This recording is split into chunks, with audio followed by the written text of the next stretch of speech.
Hi all. Actually இந்த video நான் ஏன் ஷேர் பண்ணுறேன்னா ஒரு அவேர்னஸ்க்காக தான். இந்த வீடியோவில் நடந்த இன்சிடெண்ட் எங்கள் ஸ்கூலில் இன்றைக்கி நடந்தது. ஒரு பையனுக்கு அவங்க பேரண்ட்ஸ் வந்து பூஸ்ட் ஜூஸ் பாட்டில் வாங்கி கொடுத்துருக்காங்க. அதில் வந்துட்டு பார்த்திங்கன்னா எக்ஸ்பைரி டேட் எல்லாமே 2027 தான். பட் மந்த்து வந்துட்டு 3 மந்த் ஆகிடுச்சு. ஸோ நம்ம சில பேர் வந்து எக்ஸ்பைரி டேட்டெல்லாம் நம்ம சரியாக செக் பண்ணாமல் தான் வாங்கி கொடுத்துருவோம். இதில் வந்து 5th மந்த்து இந்த ஜூஸோடைய எக்ஸ்பைரி டேட் போட்டிருக்காங்க. அப்போ தான் அது வந்திருக்கு. ஸோ அதை ஓப்பன் பண்ணி அவன் குடிச்சிருக்கான். அதில் ஏதோ கசப்பாக இருந்ததுனால அவங்க மேம் கிட்ட இன்ஃபார்ம் பண்ணியிருக்கா.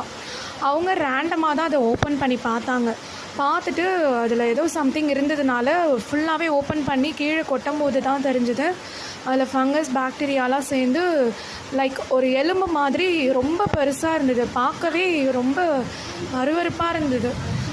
அது ஆக்சுவலி ரொம்ப நாளாக அது இருந்திருக்கு. நம்ம யாரும் அதை ஓப்பன் பண்ணி குடிக்க மாட்டோம் இல்லையா? ஈஸியாக நம்ம ஸ்டா போட்டு குடிச்சிருவோம். உள்ளே என்ன இருக்குன்றதுலாம் நமக்கு தெரியாது. அவன் ஏதோ கசப்பாக இருக்குன்னு சொன்னதுனால இதை நாங்கள் பார்த்தோம். இல்லை அப்படின்னா அதை குடிச்சிருந்தானா கண்டிப்பாக அவனுக்கு ஃபுட் பாய்சன், இல்லை அதை விட கண்டிப்பாக சீரியஸாக ஏதாவது ஆயிருக்கும். ஸோ தயவு செஞ்சு பேரண்ட்ஸ் யாரும் வெளியில் ஜூஸ், மாஸா, ஸ்ப்ரிட், 7up இந்த மாதிரி அவுட்டர் ஜூஸஸ் எதுவுமே வாங்கி கொடுக்காதீங்க. முடிஞ்ச அளவுக்கு ஃப்ரெஷ் ஜூஸ் போட்டு பசங்களுக்கு கொடுத்து விடுங்க. So this is my kind